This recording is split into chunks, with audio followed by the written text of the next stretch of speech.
Comment bien se nourrir en tant qu'étudiant? Sur Côte-des-Neiges, on peut retrouver plein de restaurants où les étudiants peuvent manger à midi, mais deux problèmes s'offrent à nous. D'abord, c'est souvent de la malbouffe, mais aussi, nous retrouvons souvent les mêmes chaînes de restauration rapide que nous voyons à peu près partout. Dans cette vidéo, je vais tester 5 restaurants dans le coin, repas et boissons, afin d'offrir de nouvelles alternatives plus saines aux étudiants. Allons-y!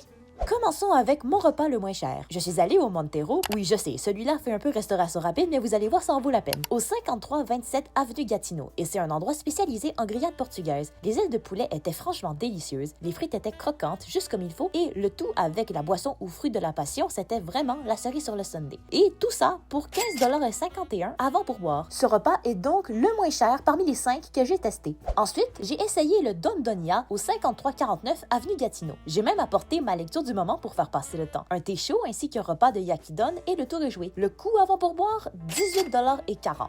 Et en plus à l'accueil, on offrait des petites friandises, alors c'était un joli ajout. Me voici maintenant au resto-bar La Maisonnée au 5385 avenue Gatineau. Aujourd'hui, j'ai voulu me gâter. J'ai choisi un punch aux agrumes ainsi qu'une poutine garnie aux saucisses à hot dog. C'était un repas assez calorique. Et cela m'est revenu à 18,98 $. Mon périple s'est poursuivi au I Am Pho au 3515 avenue Lacombe. Car oui, je suis une grande amatrice de soupe. J'ai pris une canette de thé glacé ainsi qu'une soupe tonkinoise pho thai classique avec bœuf, oignons et nouilles de riz. Ce combo m'a coûté 20,35 $. Ce n'est pas donné, mais cette soupe va vous rassasier pour le reste de la journée. Finalement, mon repas le plus cher a été au Caravane Café au 3506 avenue Lacombe. C'est un endroit spécialisé en boissons, sandwich, brunch, etc.